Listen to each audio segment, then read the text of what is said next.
राज्यातील काँग्रेसमधील काही नाराज नेते आणि पदाधिकाऱ्यांनी काँग्रेसचेच प्रदेश अध्यक्ष हर्षवर्धन सपकाळ यांच्या विरोधात भूमिका घेतलेली आहे आणि पक्षश्रेष्ठींकडे हर्षवर्धन सपकाळ यांची तक्रार देखील करण्यात आलेली आहेत।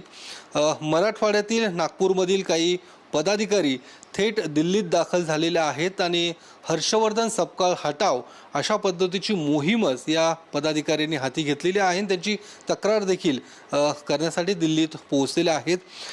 पुणे शहराचे माजी शहराध्यक्ष अरविंद शिंदे नगरसेवक आहेत काँग्रेसचे, त्यांनी देखील काही दिवसांपूर्वीच या सगळ्या विधान परिषदेतल्या बिनविरोध निवडणुकीसंदर्भात पक्षश्रेष्ठींकडे मेल केला होता, तक्रार देखील केलेली आहे।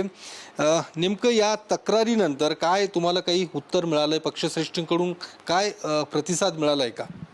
नाही, आपल्याला कल्पना असेल मध्य प्रदेशच्या इलेक्शन कमिशनचा नटराजनताईंचा जो काही विषय चालू आहे त्यामुळं कदाचित सगळे बिझी असतील, पण जसं आम्हाला ईमेलचं मिळेल, कारण आम्हाला जी खंत होती ती खंत आम्ही व्यक्त केली आमच्या पक्षश्रेष्ठींकडं। आता ball is in their court, आता जो ते त्याच्याबद्दल निर्णय घेतील, चौकशी करतील ते राहील। तुम्ही भेटीची देखील वेळ मागितलेली आहे, राहुल गांधी, खरगे, वेणुगोपाल या सगळ्या लोकांची। काय नेमकं कधी तुम्हाला भेटीची वेळ मिळालेली आहे, कधी तुम्ही दिल्लीला जाणार आहेत? कारण राज्यातले काही नाराज पदाधिकारी दिल्लीत पोहोचलेले आहेत भेटीसाठी। माझा असा कोणताही विषय कोणाला हटाव कुणाविरुद्ध काढा हा विषय माझा नाही आहे। माझा विषय एवढा आहे की जे काय आता आजच्या पदावर जे बसलेले असतील, मग ते शहरात असतील, राज्यात असतील, कुठं ते काँग्रेस पक्षाचं हित पाहतात की नाही पाहत। काँग्रेस पक्षाच्या नियोजन उद्या आम्ही जर काँग्रेस पक्ष म्हणून जर इथं लढत असू तर कोणतीही मिसमॅनेजमेंट होत नाही ना, हे पक्षश्रेष्ठींच्या कानावर घालणं खूप गरजेचं आहे। कारण काही अनुभव महानगरपालिका निवडणुकीच्या अगोदर असेल, पाठीमागच्या विधानसभेच्या असेल किंवा लोकसभेच्या असेल, तात्पुरतं येतात पक्षामध्ये, उपभोगतात, लोकसभेचं तिकीट घेतात, विधानसभेचं घेतात, पक्षाच्या जीवावर आमदार होतात आणि निघून जातात। अशा काही गोष्टी होणार असतील तर त्याची सावध त्याचा रिपोर्ट आम्हाला पक्षश्रेष्ठींकडनं देणं खूप गरजेचं वाटतं, म्हणून पक्ष हितासाठी मी ती तक्रार केलेली होती। पण म्हणजे थेट तुम्ही नाव घेत नाहीत खरं तर, ज्या पद्धतीने तुम्ही आता पक्षाचे वरिष्ठ नेते किंवा विधान परिषद निवडणुकीमध्ये ज्या पद्धतीने झालं, जे महापालिकेमध्ये घडलं होतं तेच पुन्हा विधान परिषद निवडणुकीत पुण्यात तरी घडल्याचं पाहायला मिळालं शरद पवार गटाच्या भूमिकेच्या संदर्भात, त्यावर देखील तुम्ही नाराजी व्यक्त केलेली आहे।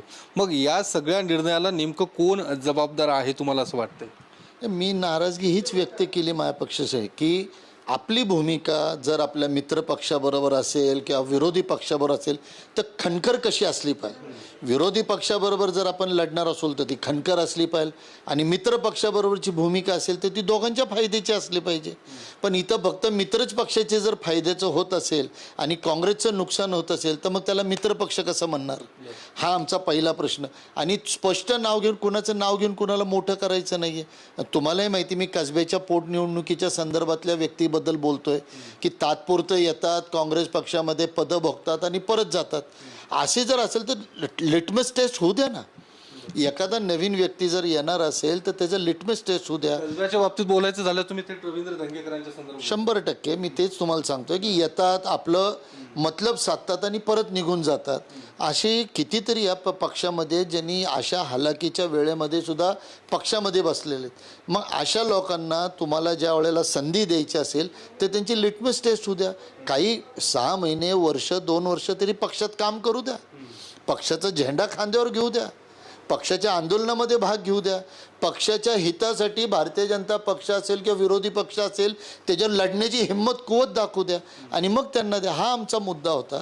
म्हणून अनेक वर्ष पक्षाच्या विचारधारेवर जे आहेत त्यांच्या विचारधारेवर त्यांची मॉरॅलिटी, त्यांचं मॉरल खच्चीकरण होणे हा माझा विषय। पण मग तुम्ही ज्या पद्धतीने म्हणता विधान परिषद निवडणुकीमध्ये ज्या पद्धतीने निर्णय घेण्यात आले, जसं चंद्रपूर असू दे, तिकडे जी माघारी झालेली आहेत तुमच्याच पक्षातल्या लोकांना, या सगळ्या संदर्भात प्रदेश अध्यक्षांना माहिती नसावं आणि जी पुण्यात देखील माघार झाली, शरद पवार गटाच्या उमेदवारांनी माघार घेतली, या संदर्भात देखील प्रदेश अध्यक्षांना माहिती नसावं का? कारण थेट तुमचा रोख प्रदेश अध्यक्षांकडेच आहे का? हे बघा, माझा कोणत्या व्यक्ती, मी त्याही वेळेला सांगितलं, व्यक्ती मला माझ्या शहराच्या अडचण कळतात, शहर प्रदेश अध्यक्षांना प्रदेशच्या अडचणी कळत असतील। माझ्या शहरामध्ये जर मला असं वाटत असेल की काँग्रेस पक्षाची इथं कुठेतरी नामुष्की होती आहे, काँग्रेस पक्षाला कुठंतरी मित्रपक्ष विचारात घेत नाही आणि ह्यासाठी जर पक्षश्रेष्ठी काही बोलत नसेल तर माझी ती तक्रार आहे की मित्रपक्ष जर मला वापरून घेत असेल तर आपण हस्तक्षेप केला पाहिजे. आणि जर कोणी हस्तक्षेप करत नसेल आणि मुख पाठिंबा देत असेल तर मग मला बोलणं भाग आहे ना. मुख पाठिंबा कोण कोण देते? मग आम्ही तेच सांगतो, ज्या वेळेला मित्रपक्षांनी माघार घेतली त्यावेळेला एकही पक्षश्रेष्ठींनी नाराजगी व्यक्त नाही केली. करायला पाहिजे होती.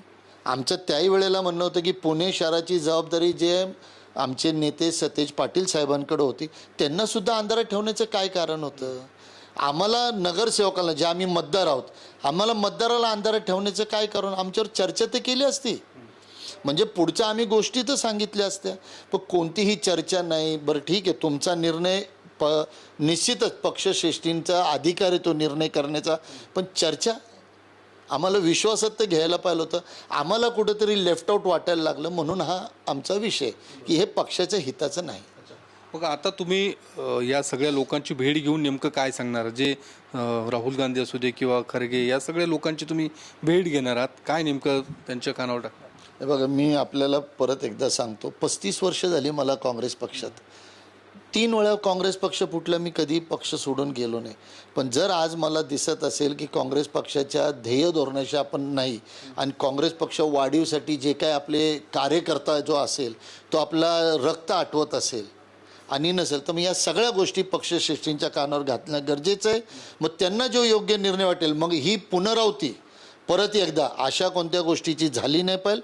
मग ती पुनरावृत्ती न होण्यासाठी तुम्हाला काय बदल करायचे असेल बदल करा, काय आदेश द्यायचे आदेश द्या, पण ते दिले पाहिजेत, अन्यथा पुणे शहर काँग्रेस पक्षाची वाताहत होईल अशी आमची अपेक्षा. अच्छा, नेमकं काय बदल तुम्ही अपेक्षित ठेवताय? तुम्ही काय बदलाची मागणी त्या ठिकाणी करणार आहात पक्षश्रेष्ठीकडे? मग प्रदेशाध्यक्ष बदल किंवा शहरातल्या काय काय नेमका बदल काय अपेक्षित आहे तुम्हाला, किंवा तुम्ही काय मागणी करणार? मी आपल्याला तेच सांगितलं, जे पक्षश्रेष्ठींना योग्य वाटतं, ह्या घटनेची पुनरावृत्ती होऊ नये यासाठी जे जे तुम्हाला बदल लागतील ते कृपया करून करावे अशी आमची त्यांना विनंती राहणार.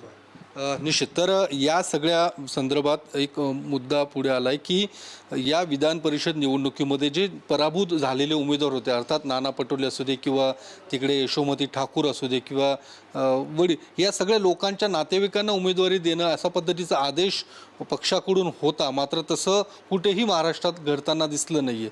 असा नेमका काय आदेश होता का, आणि काय तसं काही घडलेलं नाही आहे?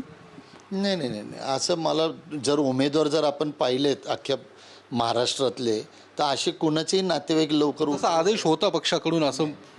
पक्ष हेच तर मी आपल्याला परत परत सांगतो की पक्ष असे आदेश आणि असे चुकीचे निर्णय करत नाही. हा निर्णय ज्या वेळेला पुणे शहरामध्ये झाला की पाठिंबा देणं, न सांगता माघार घेणं, हेच आम्हाला खूप लागलं आहे. हे कधीही होत नाही, ते अशा पद्धतीने झालं आहे. कधीही चर्चा न करता अशा पद्धतीने झाले. काँग्रेस पक्षात असं कधीही होत नव्हतं, म्हणून आमची खंत होती. म्हणून ह्याची पुनरावृत्ती परत होऊ नये म्हणून हा उपाययोजना आहे. म्हणून आमची विनंती आहे की पक्षश्रेष्ठींना ज्या वेळेला आम्ही भेटणार आहोत त्यावेळेला आपल्याला मित्रपक्षाकडनं किती फायदा होतो, विरोधी पक्षाकडनं किती त्रास होतो, कशा परिस्थितीमध्ये आम्ही लढतो, महानगरपालिका असेल, शहर असेल, या सगळ्या गोष्टी कानावर घालून त्याच्यातल्या उपाययोजना त्यांनी करावी ही विनंती आहे. दुसरीकडे या सगळ्या निवडणुकीनंतर महाविकास आघाडीतून बाहेर पडावं अशा पद्धतीचा सूर देखील काही तुमच्याच मित्रपक्षांकडून पुढे येताना पाहायला मिळतोय. तुम्ही देखील तशीच काही मागणी करणार आहात की महाविकास आघाडीतून महाराष्ट्रात किंवा पुणे शहर बाहेर पडणं आवश्यक आहे, असं काही? नाही नाही, माझं स्पष्ट मत आहे की भारतीय जनता पक्षाच्या विरोधामधले सगळ्या मतांची एकमूट झाली पाहिजे. आणि आपल्याला कल्पना असेल, महानगरपालिकेच्या अगोदरसुद्धा मी महाविकास आघाडी, त्यात समविचारी पक्षांची मतं कुठेही विभागली जाऊ नये म्हणून राहिले. पण हे सगळं करत असताना फक्त माझी देण्याची, मला फक्त द्यावं लागणार आहे आणि मला काहीच मिळणार नाही, माझी बार्गेनिंग पॉवरच काही नाही आहे, अशा पद्धतीने मग कधी आघाडी राहत नाही. आघाडीमध्ये जर मी 2 घेतले तर 2 देता आले पाहिजे, 2 दिले तर 2 घेता आले पाहिजे, हा आमची भूमिका आहे. म्हणून मित्रपक्ष असेल त्यांनी त्यांच्या पक्ष वाढीसाठी प्रयत्न करतात, माझा पक्ष वाढला पाहिजे, माझ्या कार्यकर्त्यांना न्याय मिळाला पाहिजे, ह्यासाठी मी प्रयत्न राहणार पाहिजे. म्हणून ह्यासाठी कुठंतरी दोघांची बार्गेनिंग पॉवर समान असली पाहिजे, ही आमची इच्छा आहे. दुसरा एक राजकीय प्रश्न आहे. बच्चू कडू यांनी काही दिवसांपूर्वीच एकनाथ शिंदे यांच्या शिवसेनेत प्रवेश केलेला आहे. त्यांनी काँग्रेसवर टीका केलेली आहे. त्यांचं म्हणणं आहे की महाराष्ट्रात काँग्रेसने काही चुकीचे राजकीय निर्णयामुळे त्यांची आज ही अवस्था आहे. महाराष्ट्रात काँग्रेसची तब्येत काही ठीक नाही आहे, अशी टीका तुमच्या पक्षावर केली. आपल्याला कल्पना असेल, बच्चू कडू माझ्यापेक्षा खूप सिनियर आहेत, मोठे आहेत आणि मी कधी व्यक्तिगत टीका करत नाही. पण ज्या पद्धतीने त्यांनी त्यांची विचारधारा बदलली आणि त्यांच्या लोकांनी जेव्हा त्यांचा निषेध केला, तर मला वाटत नाही बच्चू कडूंकडं आता नैतिक अधिकार आहे ह्या गोष्टीवर बोलण्याचा.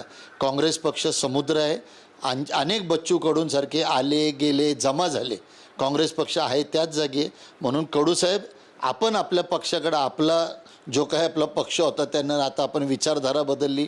आपल्याला आता जे काही दिवस मिळाले चांगले तेवढे आपण उपभोगावं. काँग्रेस पक्ष सक्षम आहे आपला विचार करायला. धन्यवाद.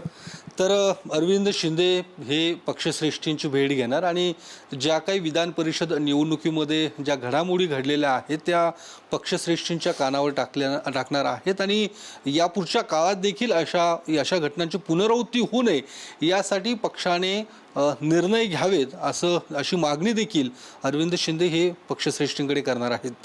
कॅमेरामन अभिजित पिसेसह मी योगेश बोरसे, TV9 मराठी, पुणे.